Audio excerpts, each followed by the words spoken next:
baiknya dan tulusnya sampai kita. I love you Yai.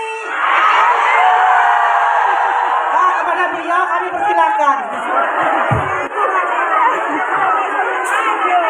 Assalamualaikum warahmatullahi wabarakatuh. Waalaikumsalam warahmatullahi wabarakatuh. Bunga rampai cempaka biru. Ya wes kowe tok. Pantun apa setengah? Bunga dahlia harum baunya. Wah, Aku di sini karena rindu. wah. Apa mojo? Wes. Ya karena cinta kita bersama. Bismillahirrahmanirrahim. Alhamdulillah wasyukurulillah wassalatu wassalamu ala rasulillah Sayyidina Muhammadin ibni Abdillah wa ala alihi wa sahbihi wa man walah wa la hawla wa la quwwata illa billah. Amma ba'du. Seluruh jamaah di sesi ketiga ini ngantrinya paling lama,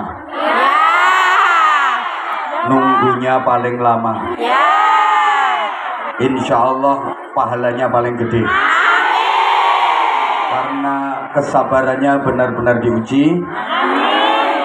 Bahkan ada yang mulai habis zuhur tadi udah ngantri, sementara waktunya terakhir dan paling sedikit sendiri. Tapi insya Allah tidak akan mengurangi kekhidmahan, tidak akan mengurangi nilai keberkahan dari majelis ini. Justru panjenengan-panjenengan yang berada di sesi ketiga ini adalah pejuang-pejuang yang sesungguhnya. Karena umumnya ngaji di sini itu 2 sesi, tapi untuk kali ini dibikin 3 sesi. Itu karena usulan dan doa dari jenengan-jenengan terutama yang di sesi ketiga ini. Maka saya mohon maaf kalau ini sambutan ketua panitianya langsung saya ambil alih, karena nanti jam 5 kita harus sudah selesai.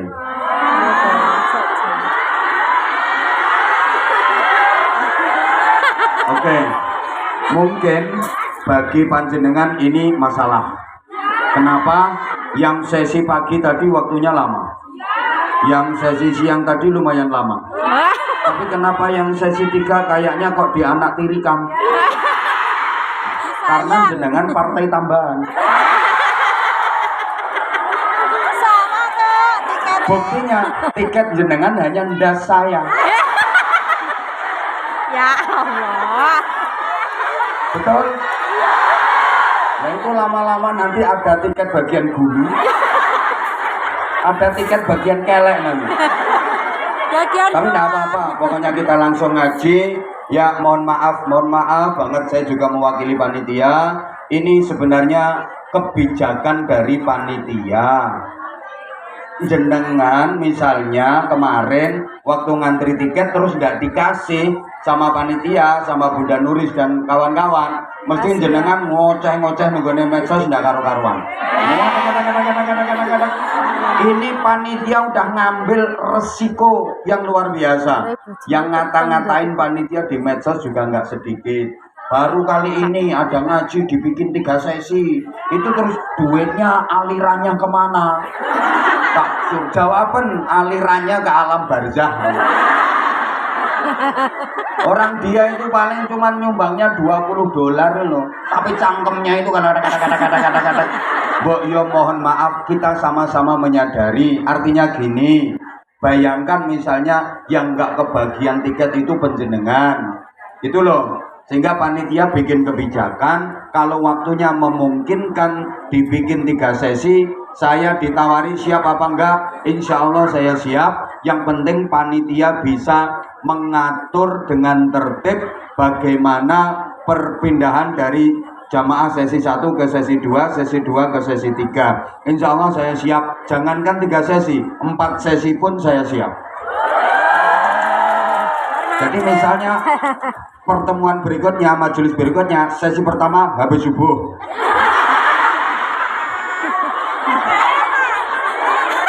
Nanti sesi kedua mulai setengah 9 sampai jam 11. Sesi ketiganya mulai jam 12 sampai jam setengah 3. Sesi terakhirnya jam 3 sampai jam 5. Oke, siapa takut wis ancene wis penggaweanku. Jadi mohon maaf banget, mungkin ada sebagian jamaah yang kurang berkenan, tapi karena kita memang mempertimbangkan bagaimana jamaah yang udah lama memendam rindu sama aku. Contohnya yang ada di sini, yang sesi terakhir ini kan gara-gara sampean yang ngamuk-ngamuk, ngeroweng-ngeroweng. Aku kemarin aja udah nggak dapat tiket, sekarang nggak dapat lagi. Aduh, gimana nasibku? Orang ngomong gitu. Saya itu kalau lagi baca komen-komennya itu kadang-kadang saya menitikkan air mata. Ya Allah, berarti jamaah itu sama aku benar-benar cinta. Dan aku berjanji, aku nggak akan menyia-nyiakan cinta dia. Karenanya, subhanallah, kalau ini dianggap masalah, nggak usah heran. Memang hidup ini penuh masalah. Ad-dunya la tasfu lil mu'min. Itu udah pernah saya sampaikan bahwa dunia ini nggak bisa jernih bagi orang mukmin. Dunia ini nggak bisa bening bagi orang mukmin. Dunia ini keruh, bahasa Inggrisnya the butek. Karena memang dunia ini tempatnya masalah. Hidup di dunia berarti hidup di dalam. Ayo semuanya jawab. Dunia ini tempatnya masalah. Hidup di dunia berarti hidup di dalam masalah. Setiap orang yang hidup di dunia pasti bermasalah. Maka hari ini yang saya hadapi adalah orang-orang yang bermasalah. Nah iyalah, karena memang dunia ini tempatnya masalah. Lepas dari satu masalah pasti nyangkut ke masalah yang lain. Keluar dari satu masalah pasti masuk ke masalah yang lain. Orang itu nggak bisa melarikan diri dari masalah. Karena lari dari satu masalah berarti dia sampai ke masalah yang lain. Hidup di dunia ini hanyalah berpindah dari satu masalah ke masalah yang lain. Allahumma sholli ala Muhammad.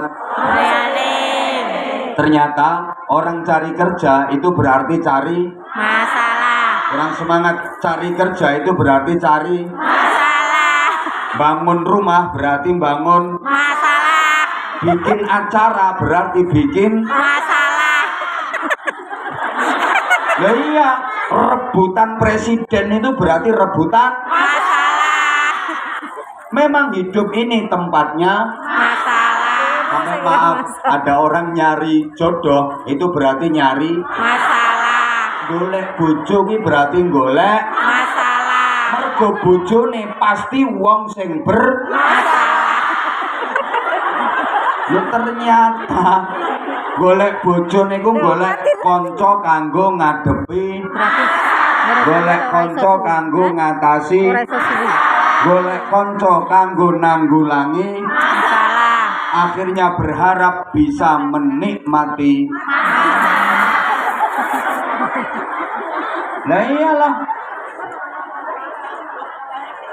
karena hidup ini masalah dan kita pengen bisa menikmati masalah, maka hidup harus diperjuangkan. Laisal hayah illa bil qital. Hidup ini berjuang. Kalau nggak mau berjuang, ya jangan hidup. Coba ingat, mulai dari kandungan udah penuh perjuangan. Ibu yang mengandung berjuang.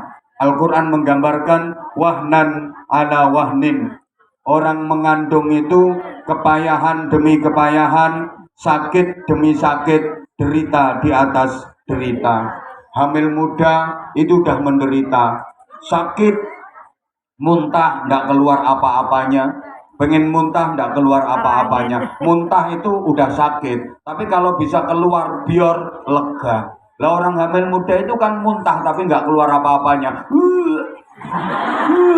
Aku mbiyen kae ngono. Jadi itu sakitnya Masya Allah. Muntah kalau bisa keluar biar lega. Nah ini orang hamil muda itu muntah tapi nggak keluar apa-apanya. Masya Allah sakit luar biasa. Kadang masih ngidam. Ngidamnya aneh-aneh. Tengah malam pengen megang kepala. Wong bengi-bengi pengen nyekel ndas ke ndasnya pesawat. Coba. ambu duren munek-munek, ambu minyak wangi muntah, ambu kelek malah seneng. Ini orang ngidam, aneh-aneh. Nanti kandungannya nggak makin kecil, makin lama makin besar, makin besar, makin berat, makin berat. Kayak melumah ampek, kayak mereng sesek, kayak mengkurep remek. Nggak bisa diselehke. Coba kena diselehke. Tepak repot masak, nyuci, selehke dhisik. Kok nek rampung centelke meneh. Nggak bisa. Berat itu. Wahnan ala wahnin. Maka meskipun kelihatannya wanita itu lemah, tapi punya kekuatan yang dahsyat. Buktinya kuat gembol salah satu alam ciptaan Allah, namanya alam rahim. Saya laki-laki misalnya suruh gembol alam kubur nggak sanggup saya. Tapi wanita kuat gembol alam rahim. Saking kuatnya pernah saya sampaikan, pabrik susu 2 di Songgo Dewi. Padahal itu besar-besar. Nah wong lanang ndok loro cilik-cilik. Cek njaluk bantuan manuk. Kalau nggak ada manuknya nggak kuat gowo. Wanita luar biasa. Udah diam. Pikirannya ngono. Bayi yang dikandung berjuang. Mulai berada di alam rahim, di alam kandungan itu udah berjuang. Yang dikonsumsi apa? Plasenta. Itu hanya darah haid. Di alam kandungan dia berjuang bertahan hidup, makanannya darah haid. Soalnya neng kandungan gak ono gedang goreng, gak ada bakso, gak ada mie ayam, hanya darah haid itu yang menjadi konsumsinya. Lahir penuh perjuangan, ibu yang melahirkan berjuang antara hidup dan mati, sakit luar biasa, keringat, air mata, darah campur jadi satu. Rasane wong lairne niku koyok dikelontok daginge urip-uripan. Mas. Ya urung tahu. Tapi kan ngerti ukurane. Weh. Ora sakit gimana wong masuk 3 gram keluar 3 kilo lebih. Sakit 3 kilo padahal jalannya ya cuma segitu-gitu aja. Niku apa nggarai kae? Ini ditakoni wis tahu jare. Ora tahu yang melok urun bahane. Pikirane.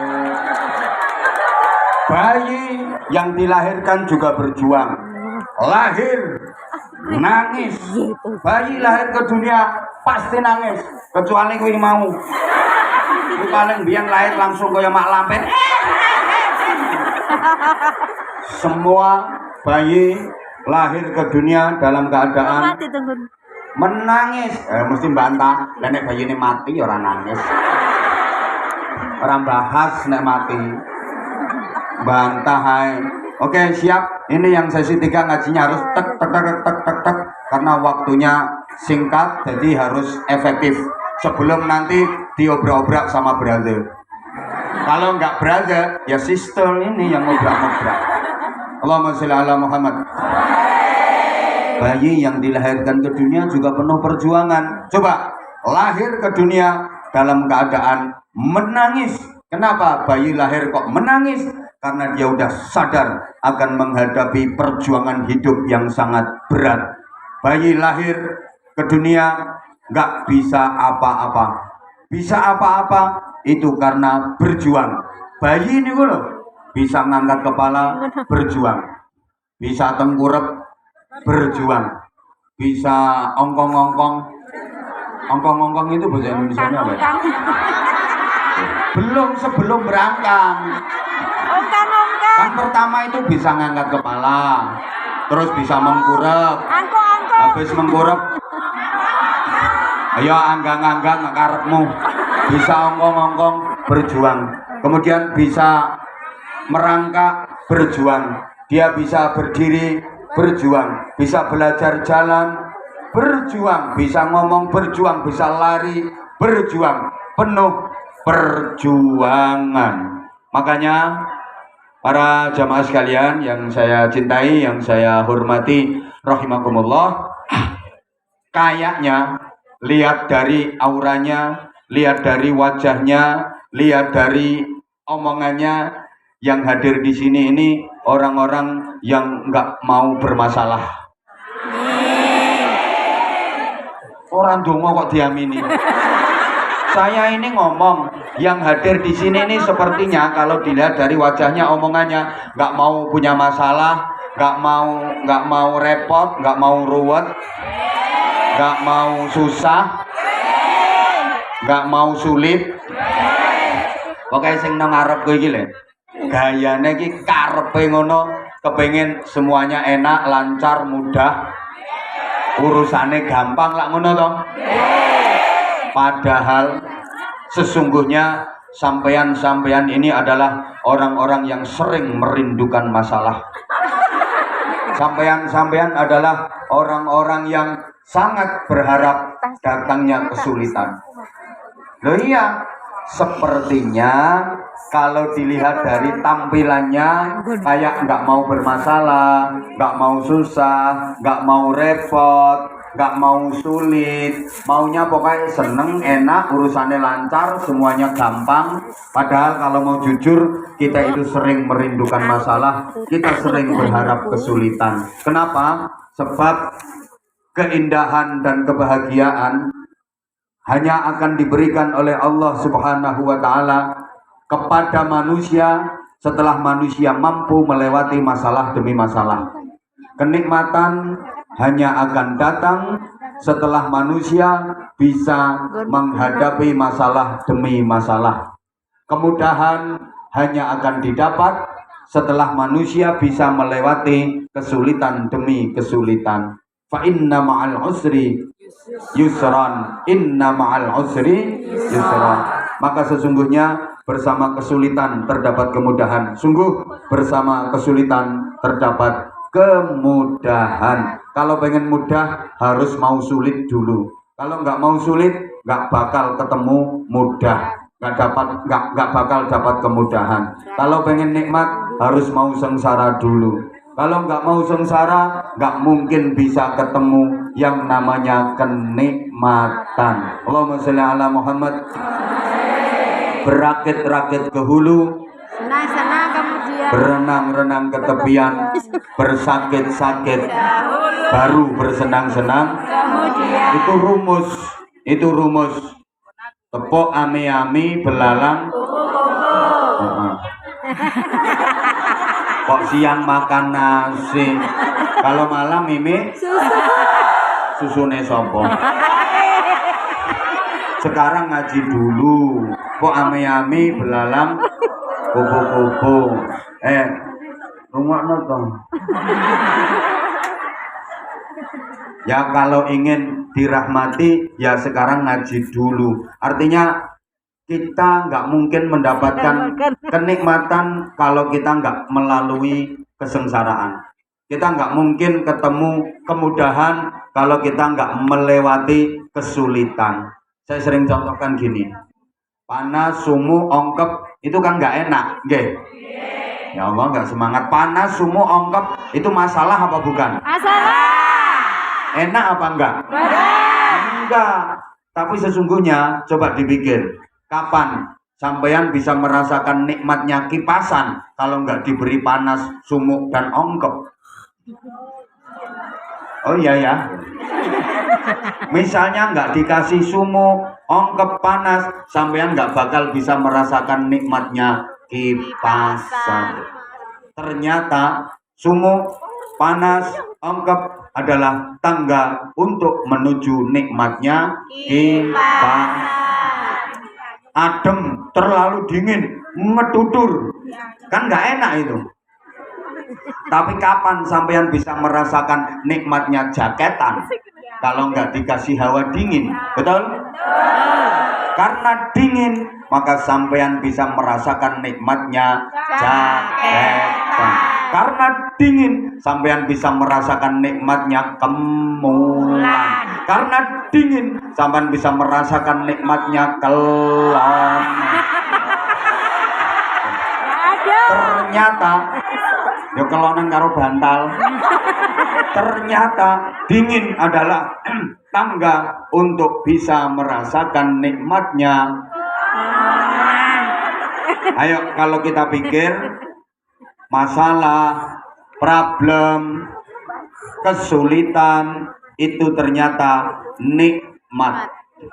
Tapi khusus bagi orang yang cerdas. Orang cerdas itu hidupnya selalu bahagia. Karena dia bisa menikmati setiap keadaan. Itu orang cerdas. Keadaan seperti apapun, dimanapun, orang cerdas itu selalu bisa menikmatinya.